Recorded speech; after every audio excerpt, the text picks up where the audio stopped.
I had some very interesting discussion. Well, a lot of speculations about for-profit, not-for-profit, legality, non-legality. Some views were completely off the mark. Some were just there, but most of them were speculations. So let's understand what exactly is the legal scenario and how it really works. Well, I've seen the kind of comments that I've heard the comments that we are making today. So I'm going to alter a bit of my presentation. The presentation was more on financing and how to get more financing in the education enterprise. But on the way, I'll deal with these issues. But on the way, I'll deal more with the regulatory aspects of for-profit, not-for-profit, and the legality part of it. And I'll also cover the related party transactions, which I think couple of times the issues were raised. So let's first understand, and I think we've already gone through this, the legal dimensions of the legal sector, education sector. What are the legal background? What is the backdrop for doing education in India?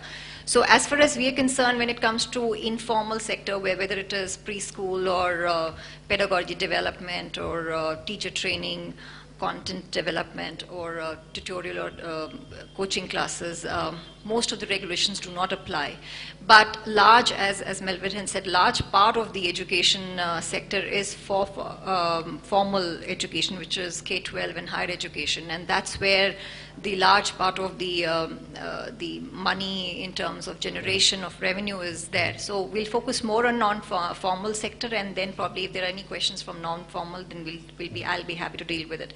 So the background from the formal sector, which is K-12 and education, higher education, is that there are certain set models that we can adopt. One would be the trust, a society in a Section 25 company. Now there are new models like Section 25, which is being approved in certain states. Not every state adopts Section 25 as of now. K-12, there are states like Maharashtra, which has now come up with a new legislation, which now has approved, was wanting to approve Section 25. I had seen the legislation while it was in the drafting stage.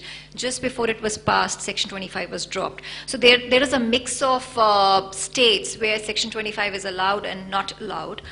So largely trust and societies are the formats which are used right now for providing setting up educational institutions.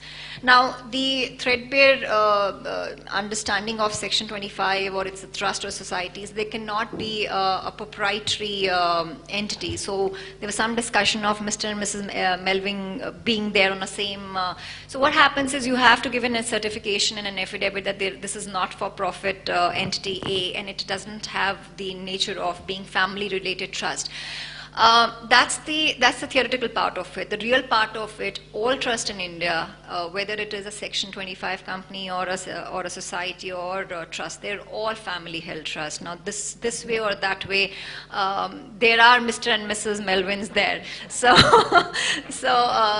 there could be situations where you may have some distant relative with a different surname, but the bottom line is these are for-profit, not-for-profit entities in the garb of for-profit entities, and they are vesting control in a particular family.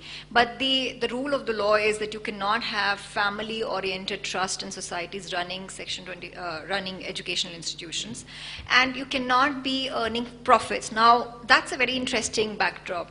Why would an institution or a family invest money in an organization where they cannot legally draw out profits? So what kind of sector is this? Because the government views education as service industry, which is philanthropy and which is for purposes of contributing or a service to society. I don't think any of us who are in the education sector sees it that way. It's definitely a revenue-generating, for-profit existence for all of us, whoever is putting his own seed capital there. But this is a background where no dividends can be declared by these not-for-profit entities. Now, if this is a legal scenario where proprietorship is not allowed, dividends are not allowed, any kind of distribution of profits is a taboo, then how do we operate and make money and provide services and have quality control maintained? That's the area that I'm going to be discussing a bit more than the financing part of it. So first, let's understand if this is the scenario in which you have to seek external funding. Why would a PE fund or a VC fund invest in a sector which does not give them dividends, does not give them PE multiples, as we VC fund are aware? So what is the allure of this sector, which is completely not for profit, and how is the structuring done, which earlier speakers have slightly touched upon? So. And there was some discussion on the legality of the structuring. So let's understand a bit more on that. So first of all, there is no illegality in doing any kind of structuring as long as it is meeting the spirit of the law and the letter of the law. Let's sort of unveil what exactly this means. So the PE funds and VC funds or any kind of an investment fund, can it invest in a Section 25 company or a trust or a society?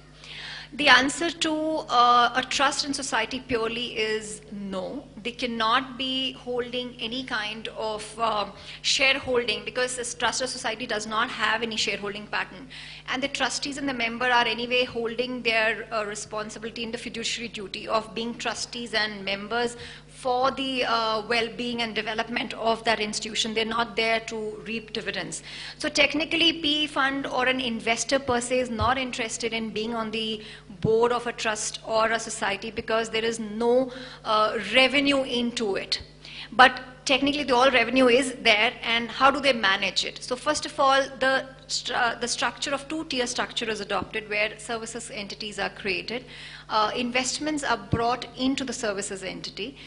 These services entity, and I'll go into the legality part of it also, these services entities are the entities which are having equity shareholding. They are for-profit entities. These services entities are basically going to be creating the value system in terms of pedagogy, content, management, operation, and all kind of auxiliary services for the institution, which is trust. The core activities of the trust cannot be outsourced. So let's just understand now the legal aspect of it. Can trust have commonality of trustees and directors in these related party entities? The answer is absolutely yes. There is no illegality about it. The only illegality derives from two aspects. The first aspect is the tax aspect. Are you trying, now Section 25 company or a trust or a society, these are typically exempted entity, tax exempt structures. Now, the first thing which a tax authority sees is, are you trying to derive profits through a means of having a parallel related party management services company and a trust, and then outsourcing all your core educational activities to this related party entity, and then creating a dividend model for them? So that's the veil that they lift. Is this money paid actually for services rendered, or are these services being just camouflaged for the purposes of payment of money, whether any services are given or not? So that's the first parameter they look at. And there's a recent judgment, which is a Maruti case judgment, which happened in 2012 by a division bench in Delhi High Court. It went very deep into every aspect of a related party transaction.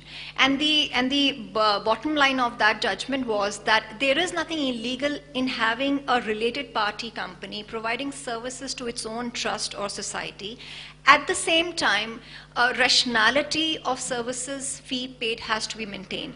Is the service fee comparable to the services rendered? Are they commensurate to the value delivered? So, for example, if any other unrelated entity would charge X, are you charging X plus?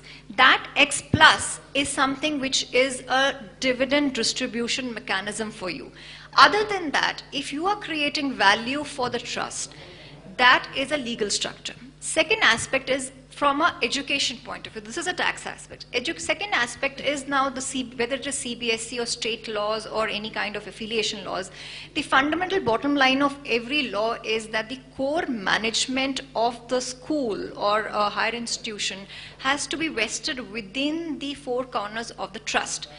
Is this core fundamental aspect of the organization being outsourced? If that is the case, if your management and operation, that's why I always advise my clients, do not go drift towards management operation services agreement. Just give licensing and services arrangements.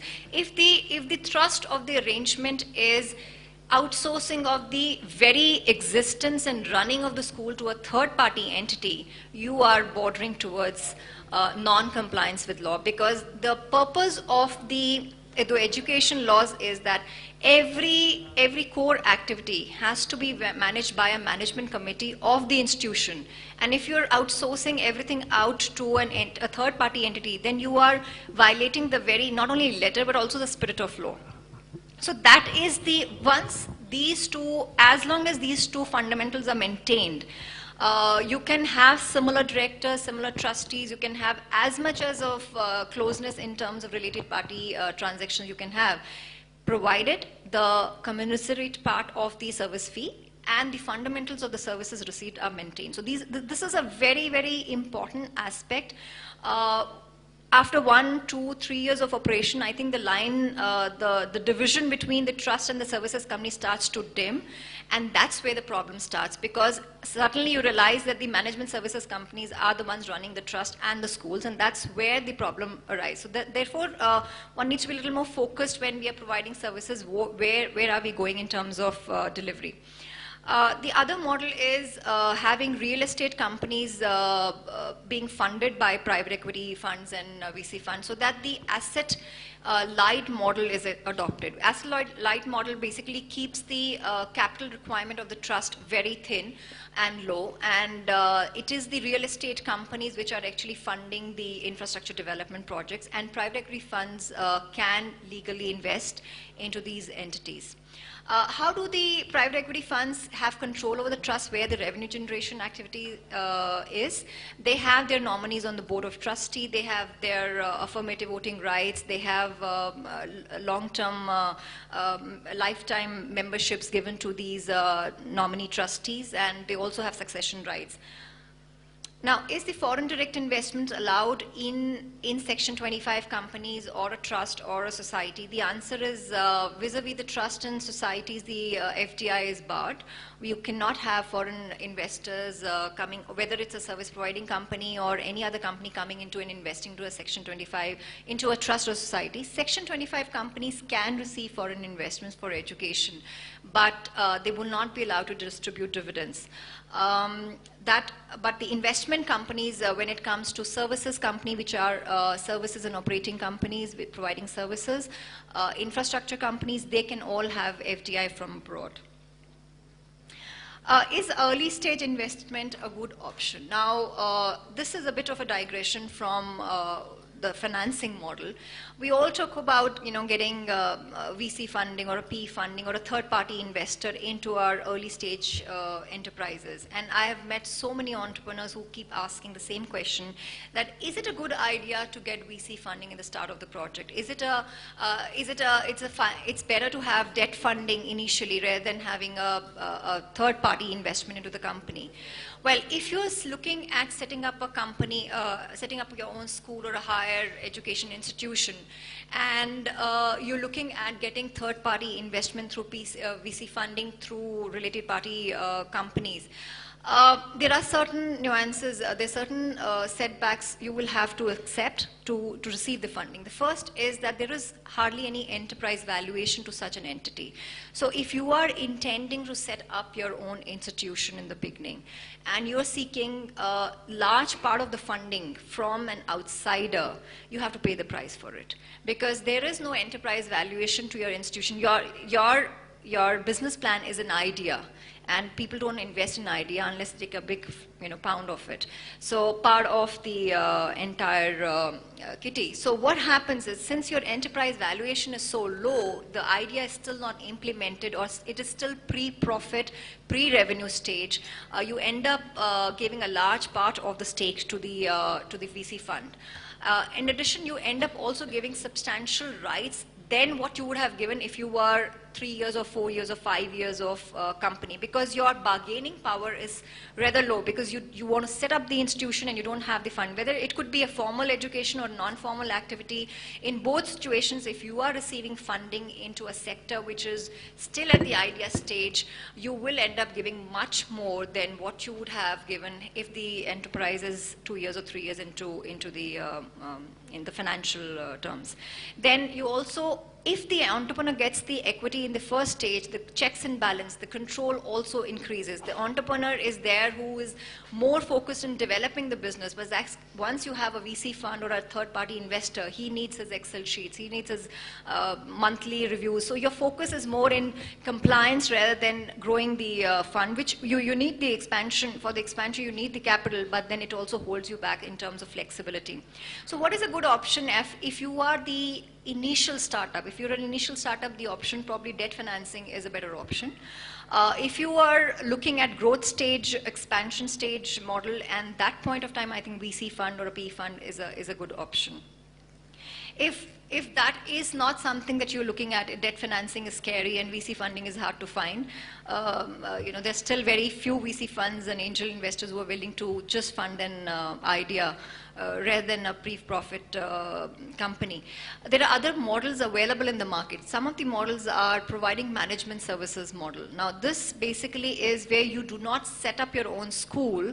You actually help other institutions set up their schools, and you have a revenue model where you are providing pedagogy, content, process, system development, recruitment for teachers, because you have the money and the land, but you don't have the idea how to run the school. So management services could be one area where you could be providing, and this is a capital light model where you do not need a large part of funding, and you can have consultancy arrangements. And this is prevalent across the board in India, and I think more corporates were initially going into, a lot of clients that I was representing were initially going into their brick and mortar model.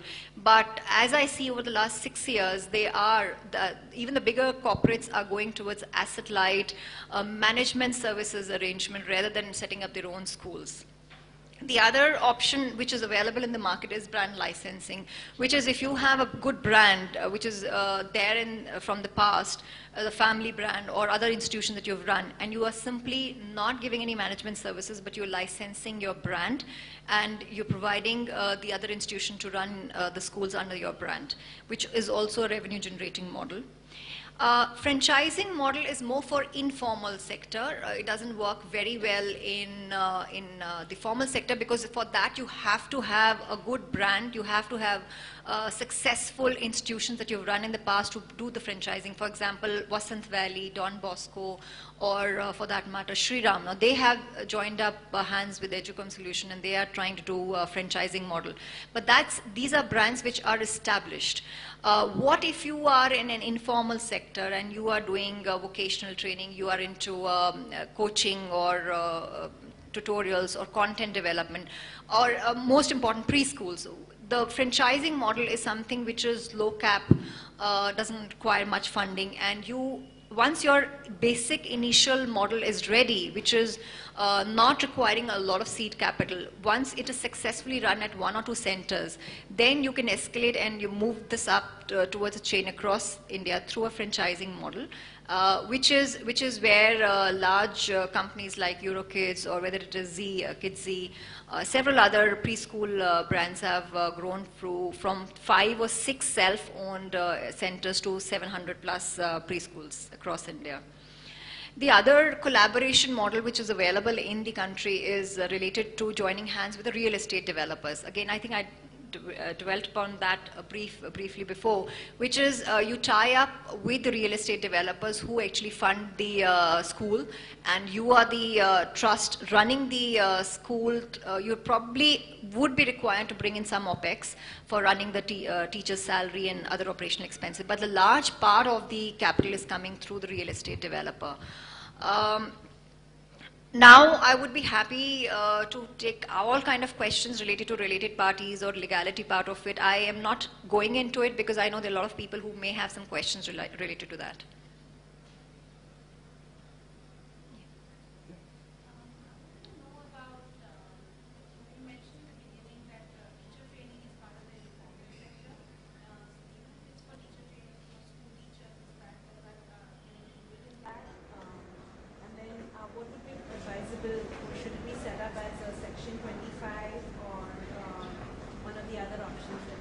See, if you're only providing teacher training to the schools, this is a for-profit model. You do not have to be a Section 25 or a society or a trust. Your role is probably giving training to the school teachers, bringing them up to a new technological level. New teachers as well. Yes, for new teachers as well. So this is a purely for-profit activity which do not require to be not for-profit. But Seema, Yeah. the point is that if you are doing a teacher's training as a service provider for a school, then you can run a private limited company and provide that service. But imagine you want to do a B.Ed, you have to take license from government to do B.Ed, and that will be a non-profit. Yeah, you had a question. Yeah, if it's a degree course, I don't think she was asking a degree course. If it's a degree course as a B.Ed, then obviously it's a higher education, requires all kind of regulatory license. Yes. Two questions. If the society has multiple schools, is it true that you cannot take a loss of one school and pass it on to this one, or you can consolidate at the top one? Okay, so revenue generating entity. For example, there was a very interesting judgment which came in 2010 from the Supreme Court, which has sort of validated this entire structure, which basically meant that previously what was happening is one management, which is one trust, were having multiple schools, and they were passing the excess revenue of one school to the other school, which was loss making. And it was challenged in the court that this is diversion of profit from one school to the other. And it was against law. So this was challenged before the High Court and then Supreme Court. The Supreme Court judgment finally is ready to rest to this issue. It says, as long as the schools are run by a same management, so it can't be two different trusts trying to now share revenues. If there are 5 schools run by the same trust, same management, then the revenue of one school can be diverted towards the other school for making it meet its losses and operational expenses. So that's okay now, which was not okay 2 years back. So when you say same management, does it mean the same society or the trust? Yes, it means the same society and the same trust. Representatives can No, it has to be the same entity, the legal entity.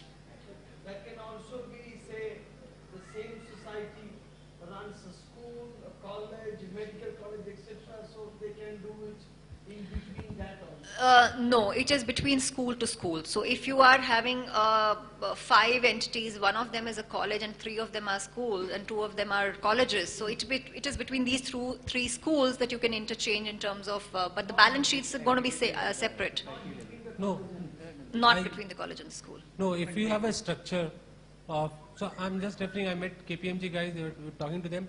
If you have a structure in a trust called mother trust and a baby trust, if you have a structure that mother trust is a college and baby trust has 5 schools, then you can aggregate. Sorry. So if your mother trust is a college, so I'm referring to a live case which is happening now, that mother trust is a college, higher education college, engineering college, and the baby trust has 3 schools. So you mean aggregate. the subsidiary of the trust? Trust. I doubt if that's correct. That's absolutely not above board. So you have one trust which has set up another trust, and that trust is probably a replica of the first trust. I'm not sure that's correct. Transferring the funds of the baby trust from the schools to the mother trust, I'm not sure that's correct. Absolutely not above board.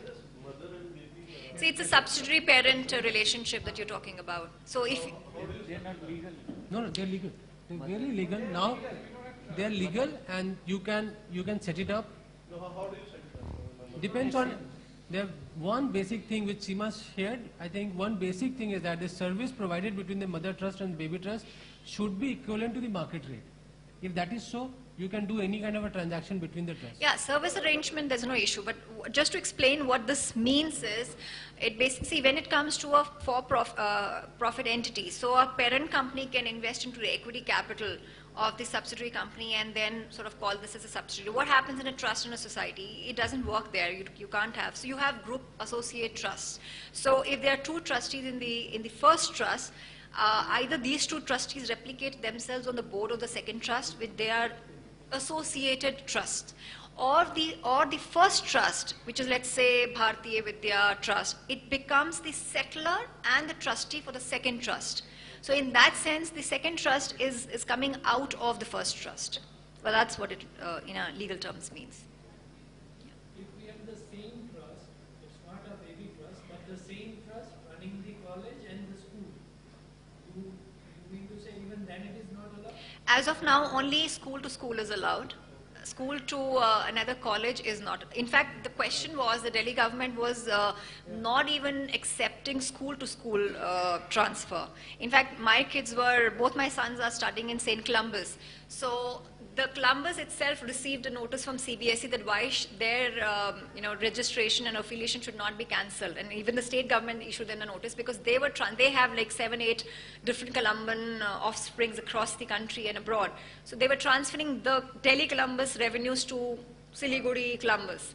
So the question came that why we should not revoke your affiliation. So that was one of the reasons they went to the court, and the judgment came that this is okay as long as the mother trust is same and the schools are there.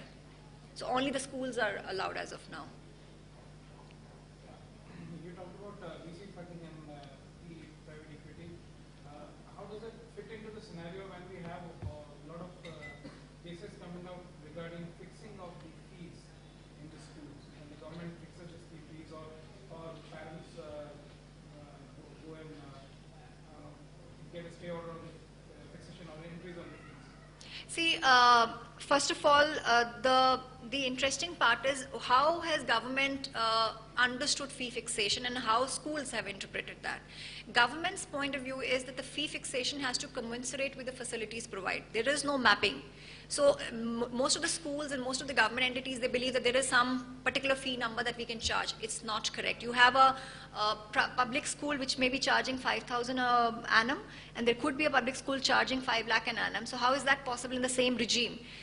That is possible because government hasn't fixed a particular fee. They are saying your fee has to commensurate with the facilities provided. So if you're providing horse riding, swimming, extracurricular activities which are seeking additional funding, and the parents are willing to pay, then it is commensurate with the fees being charged. That's why you have ultra modern, expensive international schools which are also under the ambit of law and completely above board.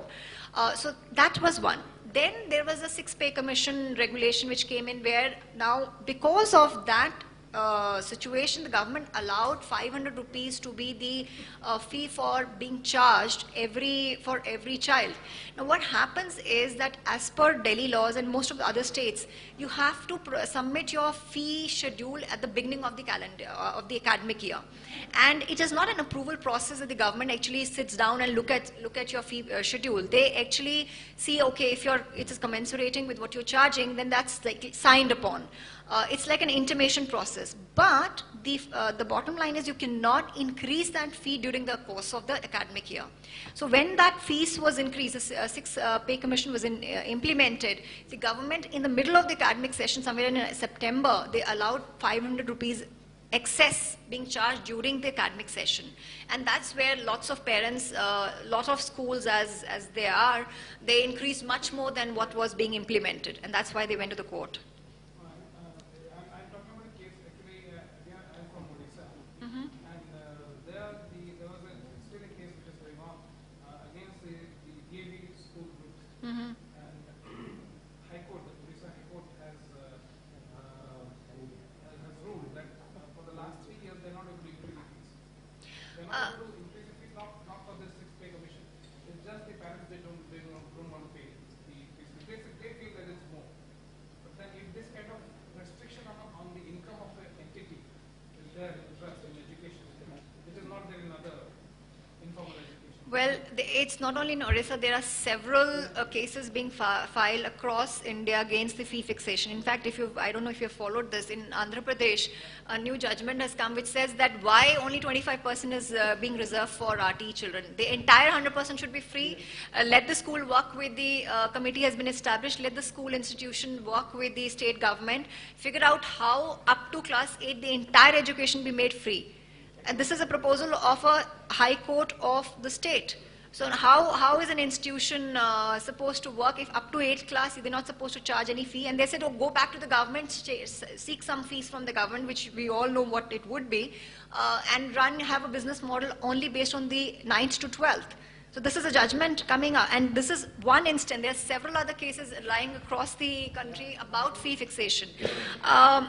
The Delhi High Court judgment is very clear, the modern school judgment is very clear, which says as long as the fee is reasonable and commensurate with the facility, the state government cannot interfere, and the court should not interfere. It's a Supreme Court judgment of modern school. High Court are now trying to interpret law in their own way and say how that judgment is different from the facts of this particular case and how it doesn't apply. So there is a bit of tussle between the government and the socialist judiciary. It's an evolving state right now.